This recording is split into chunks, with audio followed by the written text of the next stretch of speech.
Psychology of money chapter 11 यथोचित तर्कशील। अधिकतर यथोचित होने का उद्देश्य रूखेपन से तर्कसंगत होने के प्रयास से बेहतर कार्य करता है। आप कोई स्प्रेडशीट नहीं है, आप एक इंसान है, एक पेचीदा भावुक इंसान।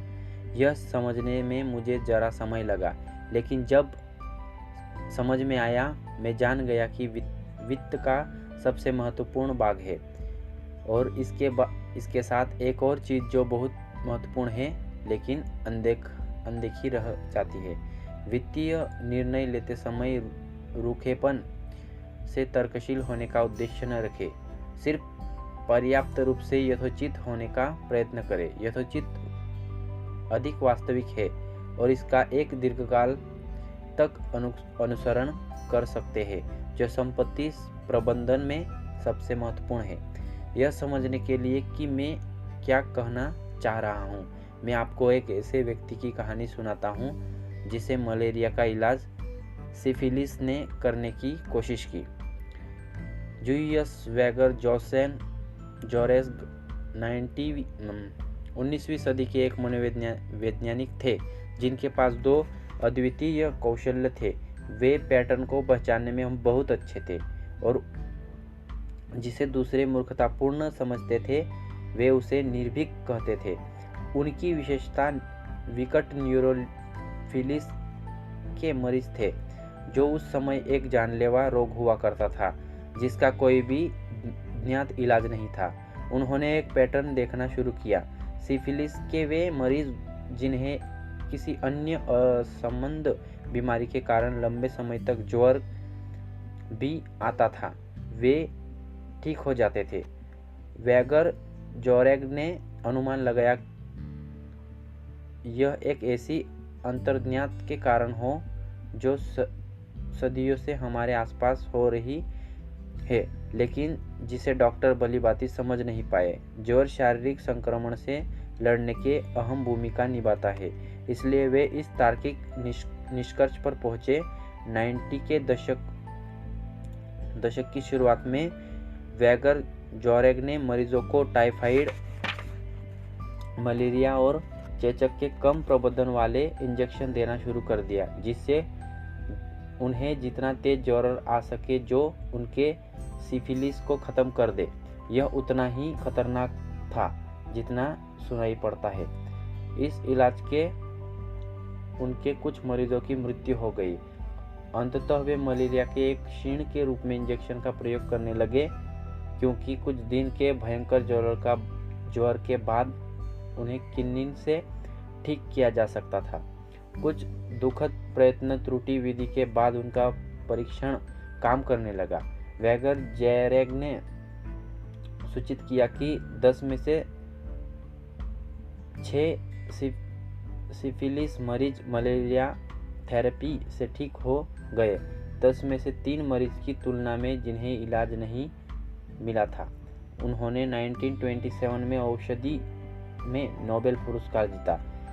अब संस्था के अनुसार वह मुख्य कार्य जो वेगर जोरेग ने अपने पूरे कार्यकाल में किया, वह ज्वर को प्रवृत्त कर एक मानसिक रोग का इलाज करने का प्रयत्न था। शुक्र है पेंसिन ने अंततः सिफिलिस के लिए मलेरिया थेरेपी को अप्रचलित कर दिया, लेकिन वेगर जोरेग इतिहास में ऐसे एकमात्र डॉक्टर है जिन्होंने न सिर्फ संक्रमण से लड़ने के ज्वर की भूमिका को पहचाना, बल्कि इसे उपचार के रूप में विहित भी किया। ज्वर से लोग हमेशा से डरते आए हैं क्योंकि यह रहस्यमयी होता है। प्राचीन रोम के लोग देवी फेब्रिस की पूजा किया करते थे, जो लोग की ज्वर से रक्षा करती थी। उन्हें मनाने के लिए मंदिरों में तावीज रखे जाते थे, इस उम्मीद के साथ कि ज्वर से बचा जा सके। लेकिन वेगर जोरेग ने कुछ और ही पाया। ज्वर आकस्मिक उपद्रव नहीं है, वह आरोग्य प्रति में अहम भूमिका निभाता है। संक्रमण से लड़ने में ज्वर की उपयोगिता का अब हमारे पास बेहतर और अधिक वैज्ञानिक प्रमाण है। शरीर के तापमान में 1 डिग्री की वृद्धि से भी कुछ वायरस की प्रकृति दर 200 गुना कम हो जाती है। एक NIH लेख के अनुसार अनेकों जांचकर्ताओं ने पाया है कि वे मरीज जिन्हें ज्वर आता है उनके नतीजे बेहतर होते हैं। सिएटल चिल्ड्रंस हॉस्पिटल की वेबसाइट पर माता पिता को शिक्षित करने के लिए एक खंड है जिससे वे अपने बच्चे के शरीर के तापमान के थोड़ा सा बढ़ने पर घबराए नहीं। ज्वर शरीर के प्रतिरक्षा तंत्र को चालू कर देता है। वह शरीर को संक्रमण से लड़ने में सहायता करता है। 100 से 104 F तक का बुखार डिग्री का बुखार बच्चों के लिए अच्छा होता है, लेकिन यहाँ आकर वास्तविकता विज्ञान के आंकड़े आ जाते हैं। ज्वर को पूरे विश्व भर में खराब माना जाता है। टाइलेनॉल जैसी दवाइयाँ देकर ज्वर के आते ही उसे हम कम करने की कोशिश की जाती है। लाखों वर्षों की क्रमागत उन्नति की रक्षात्मक प्रतिक्रिया के बावजूद कोई भी माता पिता, मरीज, कुछ डॉक्टर और कोई भी दवाई की कंपनी ज्वर को दुर्गति के अलावा किसी और रूप में नहीं देखते, जिससे हर हाल में छुटकारा पाना जरूरी है। ये विचार ज्ञात विज्ञान के साथ मेल नहीं खाते। एक शोध बिल्कुल रुक्ष था। ICU में ज्वर का इलाज सामान्य है और संभवतः प्रमाण आधारित अभ्यास के बजाय हठ धार्मिक से संबंध रखता है। Centre of the history of medicine के निर्देशक हावर्ड मार्कल ने एक बार ज्वर के भय के बारे में कहा, ये सांस्कृतिक प्रथाएं जो उतनी ही तेजी से फैलती है जितनी उनके पीछे एक संक्रमण रोग। ऐसा क्यों है?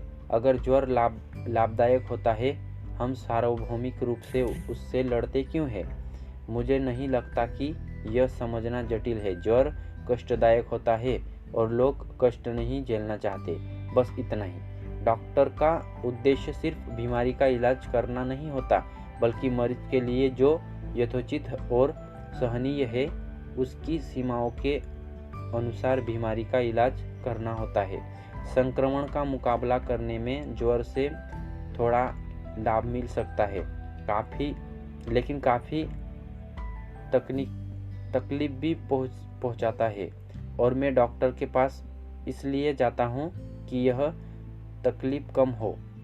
कंबल के अंदर ठिठुरते हुए मैं ऐसे किसी शोध की परवाह नहीं कर सकता। अगर आपके पास ऐसी कोई गोली है जो इस बुखार को कम कर सके तो फौरन दे दीजिए। अगर आपको कोई संक्रमण है तो ज्वर आने की चाह रखना तर्कशील हो सकता है, लेकिन यथोचित नहीं। इस तत्वज्ञान तर्कशील होने के बजाय यथोचित होने का प्रयास करना हो तो संपत्ति संबंधी निर्णय लेते समय अधिक से अधिक लोगों को ध्यान में रखना चाहिए।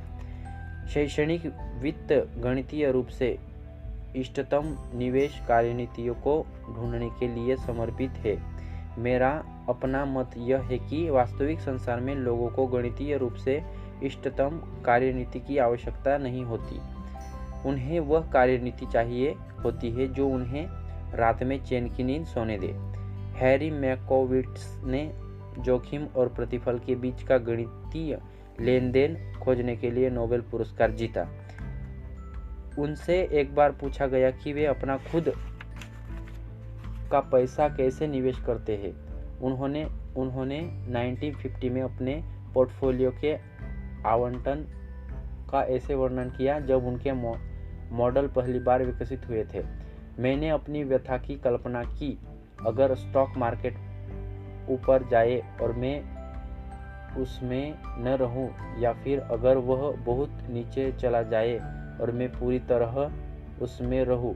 मेरा लक्ष्य भविष्य में होने वाले पछतावे को कम करना था, इसलिए मैंने अपने अंशदान को बॉन्ड और इक्विटी में बराबर बांट दिया।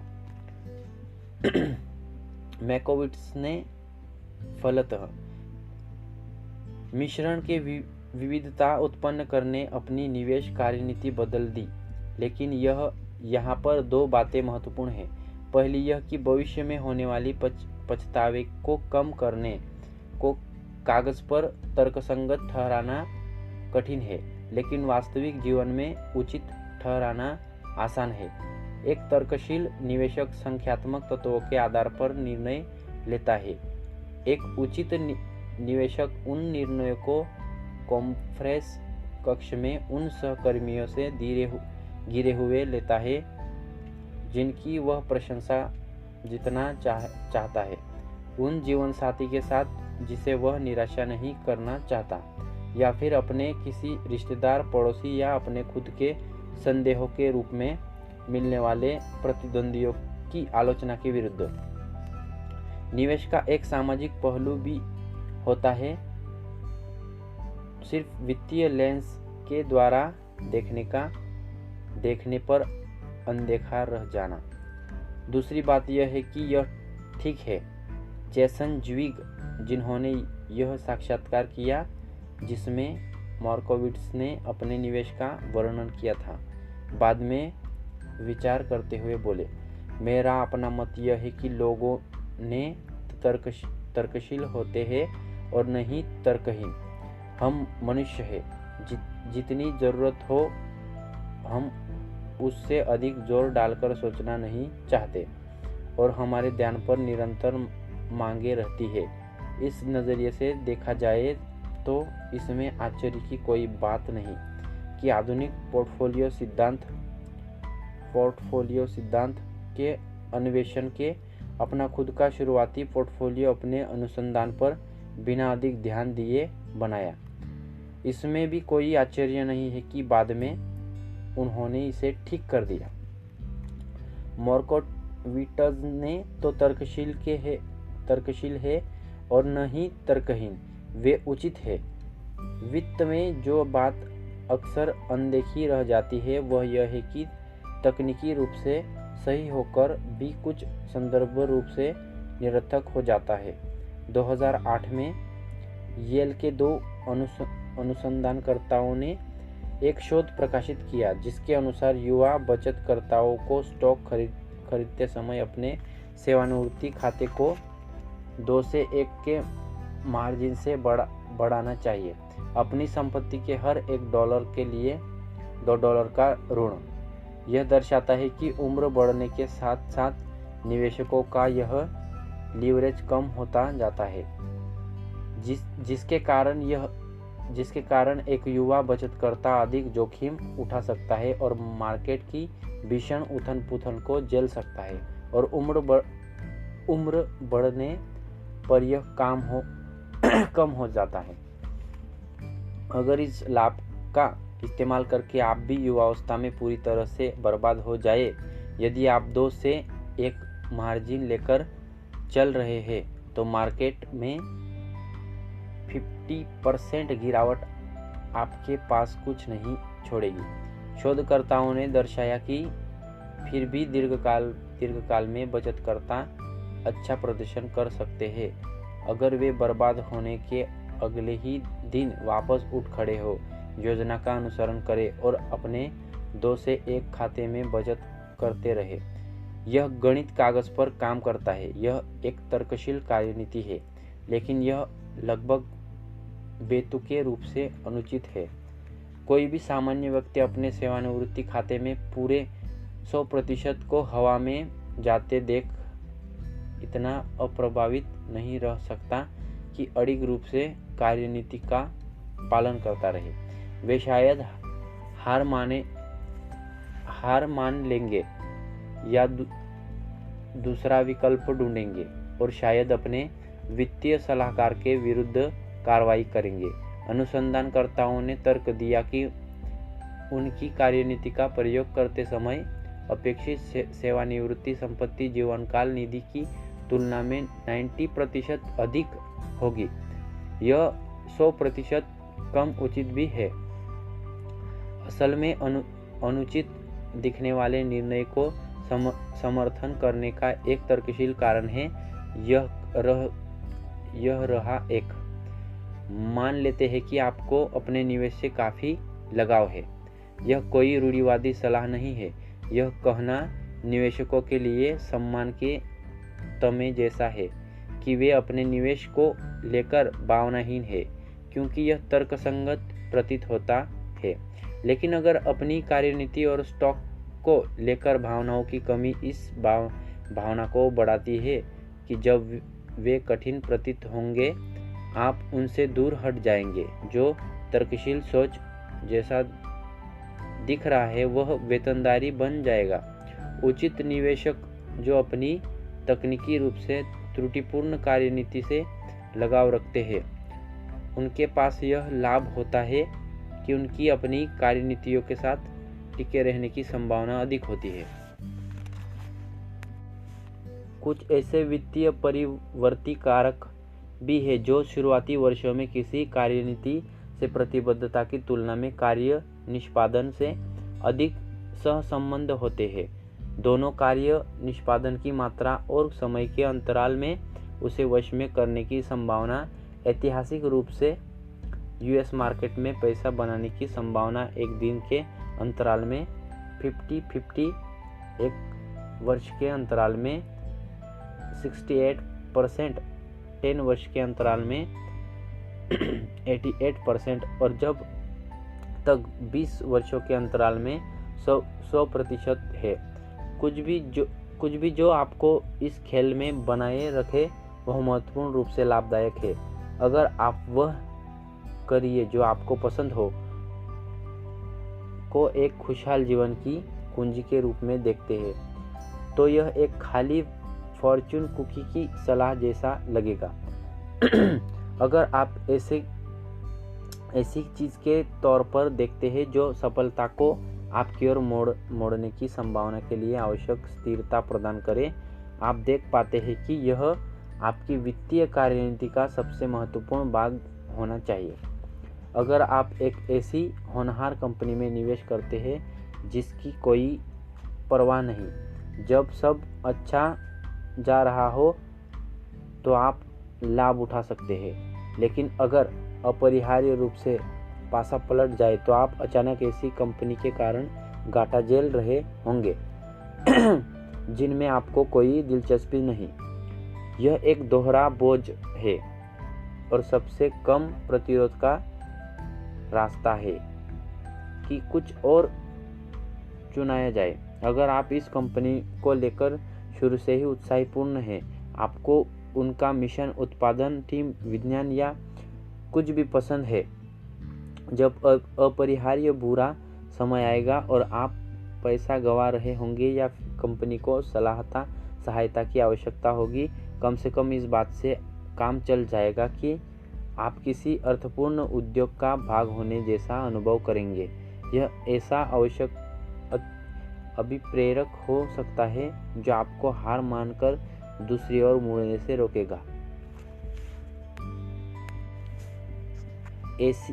ऐसी और भी अन्य परिस्थितियां होती है जहां संपत्ति को लेकर तर्कशील होने के बजाय यथोचित होना ठीक है। एक सुप्रलेखित देशी पक्षपात है जिसके अनुसार लोग जिस देश में रहते हैं वहीं की कंपनियों में निवेश को वरीयता देते हैं और पृथ्वी की बाकी 95% कंपनियां को अनदेखा कर देते हैं। यह तर्कशील नहीं है जब तक आप यह न सोचें कि निवेश का मतलब अजनबियों को अपना पैसा देना है। अगर सुपरिचित आपको उन अजनबियों को समर्थन देते रहने के लिए वह पहला कदम लेने में सहायता करता है, यह यथोचित है। डे ट्रेडिंग और अलग अलग स्टॉक खरीदना अधिकतर निवेशकों के लिए तर्कसंगत नहीं होता। संभावना भारी रूप से आपकी सफलता के विरुद्ध होती है, लेकिन ये दोनों छोटी मात्रा में यथोचित है। अगर ये आपकी चाह पूरी कर आपके अन्य विविध निवेशकों को बनाए रखते हैं। निवेशक जॉर्ज ब्राउन, जो विविध निवेश का समर्थन करने के साथ साथ विधि निवेश रखते भी हैं। उन्होंने एक बार बताया कि वे क्यों अलग अलग स्टॉक का समूह रखते हैं। मैं अलग अलग स्टॉक यह सोचकर नहीं खरीदता कि मैं इससे अल्फा उत्पन्न करूंगा, अत्यधिक बेहतर प्रदर्शन। मुझे बस स्टॉक से लगाव है जब से मैं 20 वर्ष का था, और यह मेरा पैसा है। मैं जो चाहूँ वह कर सकता हूँ। एकदम यथोचित। अर्थव्यवस्था और स्टॉक मार्केट किसी और अग्रसर है। इसे लेकर अधिकतर पूर्वानुमान खराब है, लेकिन पूर्वानुमान करना यथोचित है। सुबह उठकर खुद से यह कहना कठिन है कि मुझे कोई अंदाज़ा नहीं भविष्य में क्या होने वाला है। अगर यह सच भी है, लेकिन मैं समझ सकता हूँ कि लोग यह अनुमान लगाने की कोशिश क्यों करते हैं कि अगले साल क्या होगा। यह मानव स्वभाव है, यह यथोचित है। वैगनार्ड के स्वर्गीय संस्थापक जैक बोगल ने अपना करियर काम कर लागत वाले निष्क्रिय सूचकांक निवेश को बढ़ावा देने के अभियान में बिताया।